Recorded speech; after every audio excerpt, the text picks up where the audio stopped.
Assalamualaikum warahmatullahi wabarakatuh. Perkenalkan, nama saya Siti Aisyah dengan NIM 2510811040 dari Fakultas Ilmu Sosial dan Ilmu Politik jurusan Sosiologi. Baiklah, di sini saya akan menjelaskan materi mengenai Pancasila sebagai dasar negara yang merupakan sebagai bentuk pemenuhan tugas mata kuliah Pendidikan Pancasila dengan dosen pengampu yaitu Bapak Anton Rosari. Baiklah, mata kuliah Pendidikan Pancasila menjelaskan beberapa pokok materi. Di antaranya yang pertama, Pancasila sebagai dasar negara.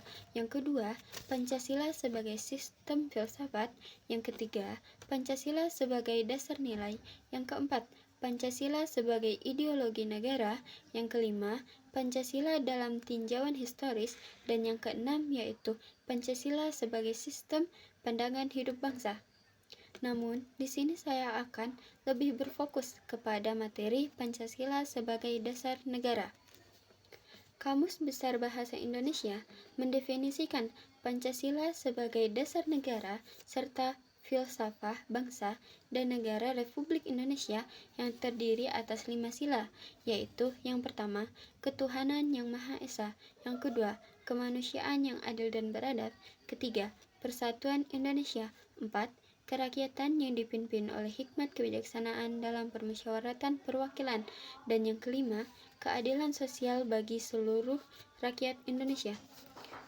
Sebagai dasar negara, Pancasila merupakan asas kerohanian yang meliputi suasana kebatinan atau cita-cita hukum, sehingga merupakan suatu sumber nilai, norma, serta kaidah baik moral maupun hukum negara dan menguasai hukum dasar baik yang tertulis dalam Undang-Undang Dasar maupun yang tidak tertulis atau konvensi. Dalam kedudukannya sebagai dasar negara, Pancasila mempunyai kekuatan mengikat secara hukum. Secara historis, Pancasila dirumuskan dengan tujuan untuk dipakai sebagai dasar negara Indonesia merdeka. Dalam prosesnya, segala perumusan Pancasila sebagai dasar negara ini digali dan didasari dari nilai-nilai pandangan hidup masyarakat Indonesia dan dituangkan menjadi kesatuan sebagai pandangan hidup bangsa. Secara kultural, Pancasila sebagai dasar negara adalah sebuah hasil budaya bangsa. Oleh karenanya, Pancasila haruslah diwariskan kepada generasi muda melalui pendidikan. Jika tidak diwariskan, negara dan bangsa akan kehilangan kultur yang penting. Secara yuridis, kedudukan Pancasila sebagai dasar negara tercantum di dalam pembukaan Undang-Undang Dasar 1945. Sehubungan dengan itu, Pancasila memiliki kekuatan yang mengikat seluruh tatanan hidup bernegara yang bertentangan dengan Pancasila dinyatakan tidak berlaku dan harus dicabut. Secara filosofis, nilai-nilai Pancasila merupakan pandangan hidup bangsa Indonesia. Tatanan nilai ini tidak lain merupakan ajaran tentang berbagai bidang kehidupan yang dipengaruhi oleh potensi, kondisi bangsa, alam, dan cita-cita masyarakat. Sumber yuridis, historis, sosiologis, dan politis tentang Pancasila sebagai dasar negara. Yang pertama yaitu sumber yuridis. Maksudnya adalah Pancasila merupakan sumber dari segala sumber hukum negara. Yang kedua, sumber historis. Maksudnya adalah Pancasila merupakan hasil karya bersama dari berbagai aliran politik yang ada di BPU PKI. Yang ketiga, sumber sosiologis. Maksudnya adalah Pancasila bersumber dari budaya masyarakat Indonesia sendiri. Dan yang keempat adalah sumber politis. Maksudnya adalah Pancasila menjadi landasan etik dalam kehidupan politik bangsa Indonesia. Baiklah, materi selanjutnya yaitu makna Pancasila sebagai dasar negara. Yang pertama yaitu sumber segala hukum. Maksudnya adalah seluruh nilai Pancasila haruslah tercermin dan menjadi roh dalam seluruh isi hukum atau peraturan perundang-undangan di Indonesia. Atau dengan kata lain, seluruh konstitusi yang mengatur penyelenggaraan pemerintahan di Indonesia tidak boleh bertentangan dengan Pancasila. Yang kedua yaitu menjadi pedoman. Maksudnya adalah Pancasila sebagai pandangan hidup bangsa, artinya nilai-nilai ketuhanan, kemanusiaan, persatuan, kerakyatan, dan keadilan diyakini kebenarannya, kebaikannya, keindahannya, dan kegunaannya oleh bangsa Indonesia yang dijadikan sebagai pedoman kehidupan masyarakat, berbangsa, dan bernegara. Nilai-nilai Pancasila melekat dalam kehidupan masyarakat dan dijadikan norma dan bersikap dan bertindak. Yang ketiga yaitu mengikat dan tidak bisa diubah. Maksudnya adalah Pancasila sebagai status fundamental norma diletakkan sebagai dasar asas dalam mendirikan negara, maka ia tidak dapat diubah. Hukum di Indonesia tidak membenarkan perubahan Pancasila karena ia sebagai sumber dari segala sumber hukum atau sebagai sumber hukum dasar nasional di Indonesia. Yang keempat yaitu mencerminkan kepribadian bangsa sebagai identitas nasional, sebagai pandangan hidup, sebagai landasan moral dan etika, sebagai pemersatu bangsa, sebagai dasar hukum dan keadilan, sebagai pembentuk karakter bangsa, sebagai pedoman dalam kehidupan bernegara, dan sebagai sumber inspirasi dan motivasi. Baiklah, materi selanjutnya yaitu kedudukan Pancasila bagi bangsa Indonesia. Terbagi menjadi 3 poin. Yang pertama yaitu Pancasila sebagai pandangan hidup bangsa. Yang kedua, Pancasila sebagai dasar negara Republik Indonesia. Dan yang ketiga yaitu Pancasila sebagai ideologi bangsa dan negara Indonesia. Pancasila sebagai dasar negara dan kenyataan budaya bangsa dengan tujuan untuk mendapatkan pokok-pokok pengertiannya yang mendasar dan menyeluruh. Baik, materi selanjutnya yaitu makna dalam nilai-nilai Pancasila yang terdiri dari nilai ketuhanan, nilai kemanusiaan, nilai persatuan, nilai kerakyatan, dan nilai keadilan. Baiklah, di sini saya akan menjelaskan yaitu makna dalam sila-sila Pancasila. Yang pertama yaitu sila pertama yang berbunyi ketuhanan yang Maha Esa. Nilai ketuhanan menjadi sumber pokok nilai kehidupan bangsa. Ketentuannya dalam pasal 29 ayat 1 Undang-Undang Dasar 1945 menerangkan bahwa negara berdasarkan ketuhanan yang Maha Esa. Kemudian pasal 29 ayat 2 Undang-Undang Dasar Negara Republik Indonesia tahun 1945 menerangkan bahwa negara menjamin kemerdekaan tiap-tiap penduduk untuk memeluk agamanya masing-masing dan untuk beribadah menurut agama dan kepercayaannya itu. Yang selanjutnya yaitu sila kedua yang berbunyi kemanusiaan yang adil dan beradab. Maksudnya adalah sila kedua menyimpulkan cita-cita kemanusiaan yang adil dan beradab memenuhi seluruh hakikat manusia. Sebagaimana rumusan sila kedua, setiap warga negara Indonesia mempunyai hak dan kewajiban yang sama. Setiap warga negara Indonesia dijamin hak dan kebebasannya yang menyangkut hubungan dengan Tuhan, orang seseorang, negara, masyarakat, dan menyangkut pula kemerdekaan untuk berpendapat dan pekerjaan serta penghidupan yang layak.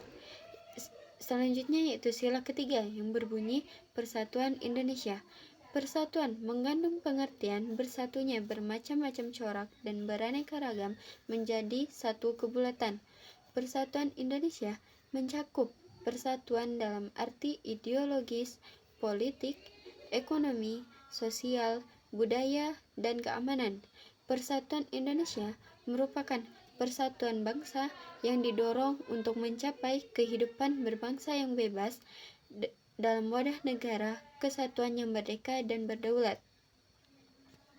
Seperti yang kita ketahui, negara Indonesia adalah negara kepulauan dengan banyaknya pulau-pulau yang ada di Indonesia sehingga itu menghasilkan berbagai keanekaragaman, baik itu suku, budaya, ras, ataupun keanekaragaman lainnya. Sehingga dengan adanya keanekaragaman yang ada di Indonesia itu, perlu ditaati sila ketiga, yaitu Persatuan Indonesia. Selanjutnya yaitu sila keempat, yang berbunyi, kerakyatan yang dipimpin oleh hikmat kebijaksanaan dalam permusyawaratan perwakilan. Sila keempat menandakan Indonesia menganut dua macam demokrasi, yaitu demokrasi langsung dan demokrasi tidak langsung, atau disebut juga dengan demokrasi perwakilan. Hikmat kebijaksanaan berarti penggunaan pikiran atau rasio yang sehat dengan selalu mempertimbangkan persatuan dan kesatuan bangsa, kepentingan rakyat, dan dilaksanakan dengan sabar, jujur, dan bertanggung jawab, serta didorong oleh itikat yang baik. Permusyawaratan adalah suatu tata cara khas kepribadian Indonesia untuk merumuskan atau memutuskan suatu hal berdasarkan kehendak rakyat hingga tercapai kesepakatan atau mufakat. Perwakilan sendiri adalah suatu sistem atau prosedur yang mengusahakan turut sertanya rakyat untuk ambil bagian dalam kehidupan bernegara, yakni melalui badan-badan perwakilan seperti DPR. Jadi, sila keempat bermakna pemerintahan Republik Indonesia didasarkan atas kedaulatan rakyat. Dan yang terakhir yaitu sila kelima, yang berbunyi keadilan sosial bagi seluruh rakyat Indonesia. Sila kelima ini berarti keadilan untuk semua rakyat, setiap warga negara mendapatkan perlakuan yang adil, baik itu dalam bidang hukum, politik, ekonomi, sosial, dan kebudayaan. Keadilan sosial mencangkup pula pengertian adil dan makmur. Keadilan sosial juga mengandung arti tercapainya keseimbangan antara kehidupan pribadi dan kehidupan masyarakat. Sila kelima ini bertujuan sebagai bangsa Indonesia dalam bernegara, yakni menghasilkan tata masyarakat adil, makmur, berdasarkan Pancasila sebagai dasar negara. Karena itu, Pancasila merupakan wadah yang cukup fleksibel di mana dapat mengambung atau mencangkup paham-paham positif yang dianut oleh negara Indonesia. Selanjutnya yaitu karena sila-sila yang terdapat dalam Pancasila itu terdiri dari nilai-nilai serta norma-norma yang positif dan sesuai dengan pandangan hidup bangsa negara Indonesia. Sedangkan nilai dan norma yang bertentangan dengan Pancasila pasti akan ditolak. Contohnya aja seperti ateisme, karena Pancasila itu benar dan tidak bertentangan dengan keyakinan serta agamanya. Selanjutnya itu materi yang akan kita bahas adalah tantangan Pancasila pada masa kini. Seperti yang pertama, globalisasi dan pengaruh budaya asing. Globalisasi yang mengancam nilai-nilai lokal dengan budaya asing dan individualisme. Seperti pergeseran budaya. Masuknya budaya asing yang terkadang tidak sesuai dengan nilai Pancasila dapat mengancam kearifan lokal dan mengarah pada individualisme yang lebih kuat. Individualisme dan konsumerisme terjadi pergeseran nilai dari gotong royong menjadi individualistis yang bertentangan dengan semangat kebersamaan dalam Pancasila. Selanjutnya yaitu disinformasi dan polarisasi di media sosial. Misalnya yaitu penyebaran berita bohong secara masif melalui media sosial yang bisa kita sebut itu hoax, sehingga dapat memecah belah bangsa dan mengikis kepercayaan pada fakta objektif serta dapat dimanfaatkan untuk memprovokator kebencian. Selanjutnya yaitu perubahan cara berinteraksi. Media sosial dapat mengarah pada konflik dan perpecahan karena interaksi yang kurang konstruktif mengancam nilai toleransi dan gotong royong. Selanjutnya yaitu penyalahgunaan teknologi. Maksudnya adalah penggunaan teknologi yang bebas dapat mengikis nilai-nilai moral dan etika yang terkandung dalam Pancasila. Selanjutnya yaitu tantangan etika teknologi dan AI. Penyalahgunaan teknologi seperti penggunaan teknologi yang bebas dapat mengikis nilai-nilai moral dan etika yang terkandung dalam Pancasila. Contohnya saja para pelajar zaman sekarang yang banyak menggunakan AI, sebetulnya AI itu memberikan dampak positif bagi kita, yang kita bisa menjadikan materi-materi atau informasi-informasi yang kita dapatkan dari AI itu sebagai pedoman, sehingga pedoman yang kita dapat di AI itu kita kembangkan. Tetapi terkadang banyak anak-anak zaman sekarang menggunakan AI sebagai hal-hal yang berdampak negatif, seperti mereka malas berpikir, sehingga mengurangi generasi muda untuk berpikir kritis.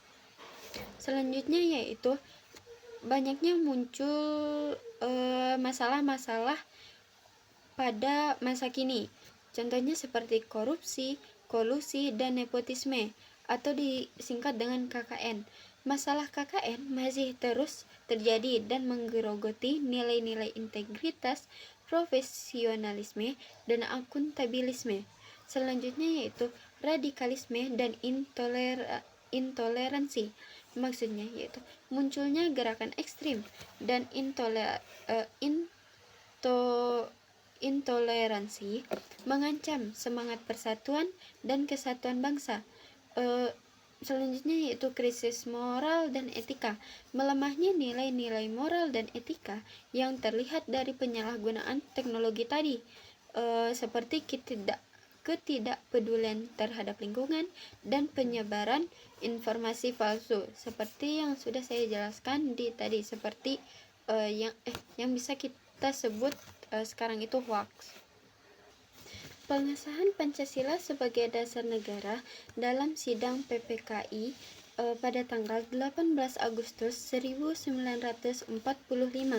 Dengan disahkannya Pancasila pada 18 Agustus 1945, rakyat Indonesia secara resmi memiliki dasar negara yang menjadi landasan bagi Negara Kesatuan Republik Indonesia.